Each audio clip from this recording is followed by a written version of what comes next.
Kevin. Welcome back. Thank you.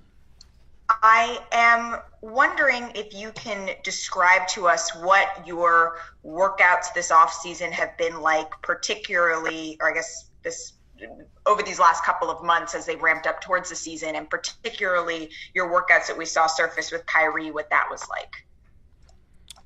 I mean, we just played pickup, got shots up. But the consistency was what, we did it 4 or 5 times a week, so it was normal work, but it was good to, finally get back out there and start playing up and down again. Our next question comes from Greg Logan with Newsday. Kevin, Steve Nash talked today about how your passion to play is infectious and how excited you are to be back. Can you tell from what you've done so far on the court if you can regain the Kevin Durant MVP caliber level that you've played at in the past? I saw Iguodala predicted you would be MVP this year. Do you think you're going to be capable of that, or can you tell yet? I feel good playing. I mean, who knows? I mean, I'm not even thinking about awards at all. I mean, it's just about taking it a day at a time. I feel good, though. Our next question comes from Mark Spears with The Undefeated. Hey, Kevin. What up?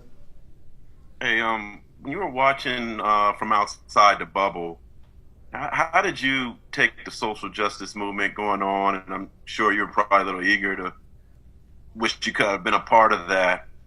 And what is going to be the key for you guys going forward and bringing that into next season? I was very proud of the NBA for allowing the players to have their own voice,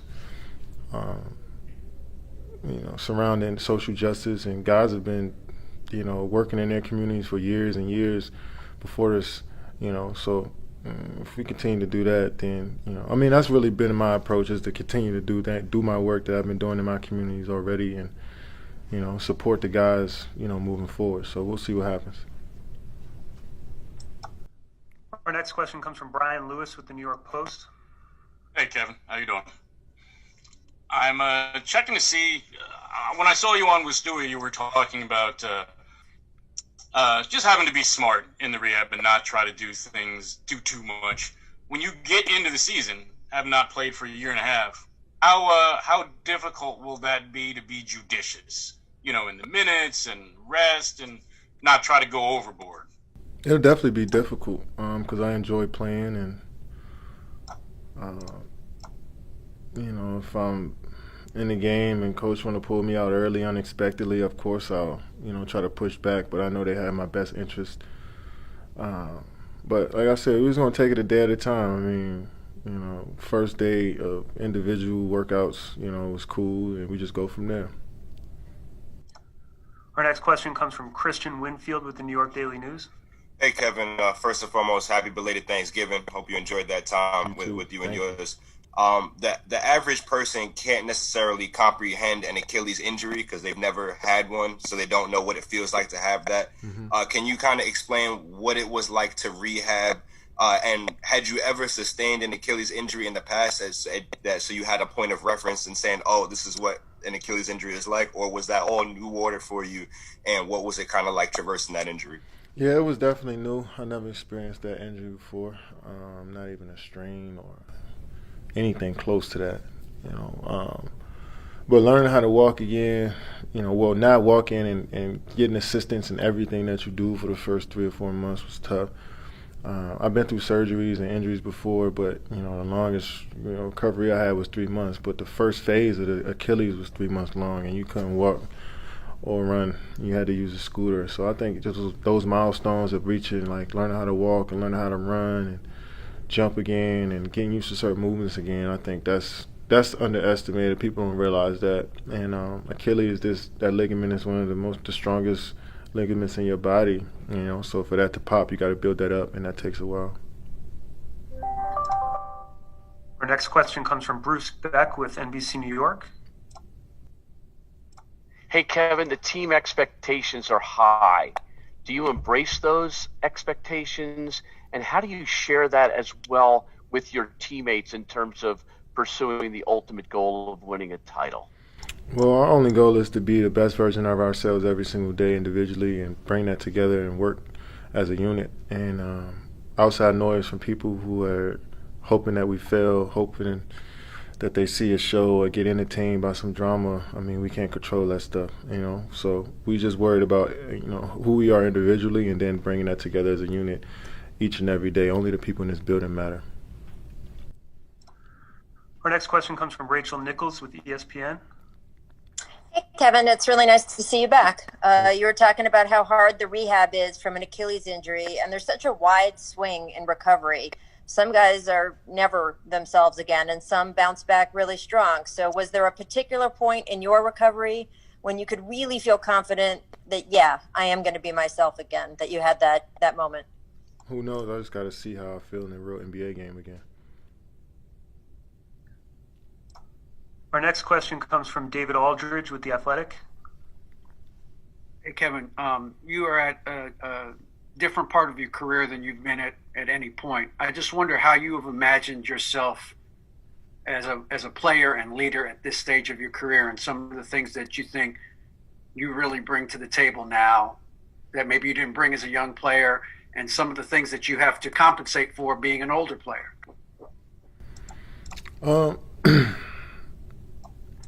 I always brought that excitement to the game. I always brought that enthusiasm that I enjoyed getting up every day and playing basketball and my life being about just the game of basketball. I always enjoyed that, but I always needed to see more in the NBA, experience more. And I think over the last 13 years, I've experienced so much as a basketball player. And it's molded me and made me into who I am today. And my approach has just always been to work as hard as I can on every rep and practice, shoot around individual workouts. Hopefully my teammates follow that lead and, find out who they are for themselves. And for me, in the games, I just try to play as hard as I can on the defensive side of the ball and be efficient, That's just been my approach and how I feel like I'm going to help this team going forward. Our next question comes from Otis Livingston with CBS New York. Hey, Kevin, you're so close to returning to the court. So is Kyrie. In the offseason, there have been so many people that have talked about how they expect you and Kyrie to play together. Some talk with drama, some talk with success. How do you envision that playing out this year on the court? After all, you guys are really good friends, too. We're going to see. I mean, we both respect each other's games, and we know each other's games inside and out, and we know what good basketball, championship-level basketball looks like. So it's all about crafting every single day with the group and, coming together and seeing what's the best way for us to play. It's still early in the season and, it was COVID and guys have been separated all summer and doing their own thing. So, it's going to take some time for us to figure out the best way for us to approach this thing. But, we're looking forward to that challenge. Our next question comes from Alex Schiffer with The Athletic. Kevin, welcome back. You talked about the difficulty of coming back from the Achilles. I'm curious, did you kind of pick the brain of any athlete, whether in basketball or another sport, that had to come back from it, and what worked for them and what didn't, or what they learned from it for your own process? Or, with everyone's body being different, you kind of just stuck to, what your people were telling you? Yeah, I try not to bug too many people. Everybody got their stuff going on, so I just try to keep everything that I was thinking about in my circle. And I have so many ears and eyes, that listen to me and watch me work out and give me input. And so I think I was covered in that aspect. And but I know a lot of people who have reached out and shown support and wishing and hoping that I come out and play well this year. So I appreciate that. Our next question comes from Mike Vaccaro with the New York Post. Hi, Kevin. I'm curious, as frustrating as last year must have been for you, did you learn anything watching as much as you had to watch on the sidelines and practice, whatever? Last year wasn't that frustrating, to be honest. I enjoy having some me time away from a lot of y'all and the NBA life in general. But learning the game, that's just a constant thing. Not even just from watching my team, but watching the NBA in general and watching the finals and watching, young players come into the league. I feel like I'm constantly consuming information about basketball, and it's only going to make me better and our team better. Our next question comes from Tina Cervasio with Fox 5 New York. Kevin, it's good to see you back with all this time that you've been, not away from basketball, because obviously you're with the team, but you're days away from playing in an actual competitive game. What are your emotions that you will be playing this season? I don't know. We're gonna see how I feel going forward, but I'm excited about first day and putting on my practice jersey again. It was a cool feeling today. We'll see how I feel tomorrow. Our next question comes from Tom Dowd with BrooklynNets.com. Hey, Kevin, with Steve Nash coming in as head coach, obviously you guys worked together previously. What was that experience like? How did the relationship develop? And what does that experience tell you about what you can expect from him as a head coach? It was a different experience. Steve came in probably once a month to work guys out on the court. And as a head coach, your role is a little different. And, he's doing more walking the sidelines and coaching teams while the assistant coaches are running a couple drills, stuff like that. I'm sure, his approach is going to be different, being a development guy and being a head coach. The demands is different. So I'm excited about his development and us as a team, and we're going to see moving forward. Our next question comes from Vince Goodwill with Yahoo Sports. Hey, KD, I'm curious, when you're rehabbing from an injury and you're playing basketball and you see what happened, to Klay Thompson, who's going through something similar, is there a line between going hard and worrying about re-injury in the situation like that, or do you just play and try to take that stuff out of your mind? Yeah, just try to play and try not to worry about it. If it happens, it happens. Sometimes when you tend to focus too much on not getting injured, you probably go out there and get injured, So I just try to go as hard as I can and live with the results. Our next question comes from Chris Mannix with Sports Illustrated. Hey, Kevin. You had a chance to work out with John Wall recently. I wonder what you thought of how he looked and if you guys talked at all about coming back from a similar injury. Yeah, he looked amazing to me. He looked great. Yeah, of course, we talked about, being away from the game and what we both learned individually as human beings outside of being basketball players about ourselves. It was a deep convo we had about, being out. And I'm excited to see John play again. He's been out for 2 years now, and I know he wants to go out there and play great basketball and lead that team. So I'm excited for him that he's back. And a lot of guys that have been injured over the last couple of years, it just sucked to see. So hopefully this season everybody stays healthy. Our next question comes from Brian Mahoney with the Associated Press. Hey, Kevin, you mentioned a few questions ago, kind of wait and see when the season starts how you're going to play. Just wondering sort of what that's like for you. Do you ever, in your career, have you ever wondered how you're going to look? Have you ever had any nerves or just are you so used to being good that it never crosses your mind to wonder?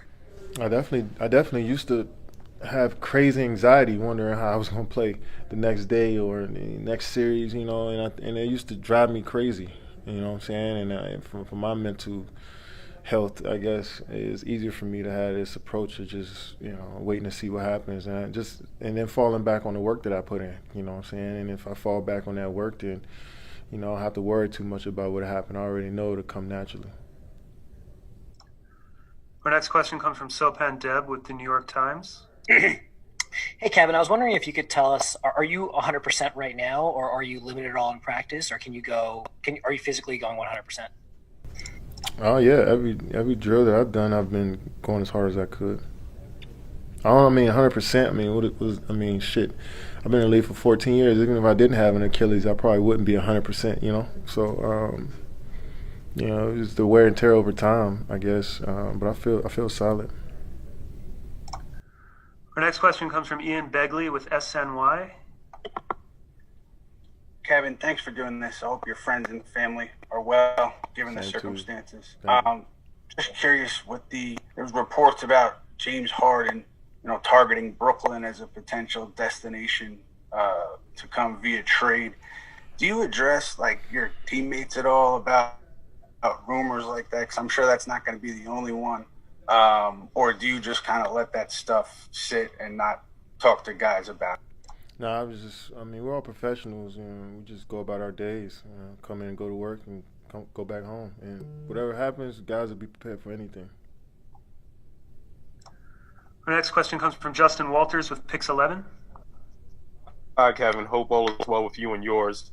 Was wondering if you picked up on any new hobbies during the rehabilitation process to help you cope with it.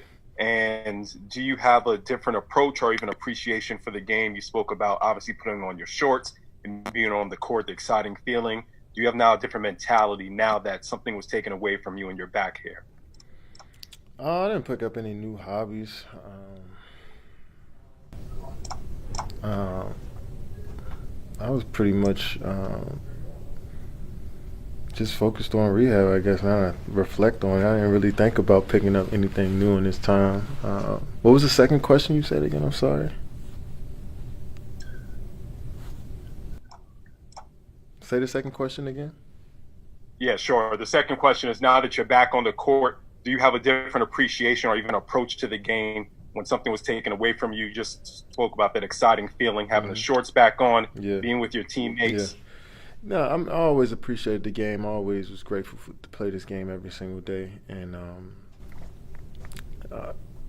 I'm looking forward to having some new energy, some fresh energy, to play with on this team, and especially the younger guys on the team. I'm looking forward to helping them anywhere that I can, and telling them about the experiences that I went through in this league, and hopefully it kind of shapes and helps them as they go throughout this league. So I'm just looking forward to stepping into this position and this role, and I'm excited about taking it on. Next question comes from Joe Varden with The Athletic. Hi, Kevin. You've already been asked about James Harden a little bit here, but I mean, the reports are pretty wide that you two talked while you were working out in LA, and apparently he expressed interest in wanting to join you. So is there anything that you could share with us about that conversation? And then do you relay that James wants to play with the Nets to Sean as soon as you hear something like that? I don't know where you're making these stories up that me and James talked about any of this at a workout. Like, I don't know where that came from. And James is a friend of mine, but I let the front office handle all of that stuff. I was just so focused on working out. I heard all the noise, and I heard that, James potentially wanted to come to the Nets, but anybody can make up stories. Anybody can write a story, and it gets some traction. So, nothing's ever set in stone till it's set in stone. So I never thought too much about it. Just focused on myself, and my teammates probably did the same thing, and we just moved forward. Last question for Kevin comes from James Herbert with CBS Sports. Hey, Kevin. You've had a long time to watch this team last year, think about how the pieces might fit, think about how your game meshes with the other guys. How much time have you spent kind of envisioning what it will look like, and what is it like now finally kind of getting a chance to get out there with these guys in the coming days and work on that kind of stuff rather than just kind of imagining it and talking about it and thinking about it? Yeah, I mean, basketball is pretty simple, and everybody throughout the whole league runs kind of like the same sets and with different terminologies. And so, being around the league for so long, you kind of can see how things can work from the outside. But it's different when you get on the floor and you see guys' tendencies and see how they play when they're tired, or see how they play with, different ball handlers on the floor and they got to stand in the corner. So I think it's just a matter of us adjusting to each other and growing with each other on a day-to-day. But we all have high IQ guys that know how to mesh well with anyone.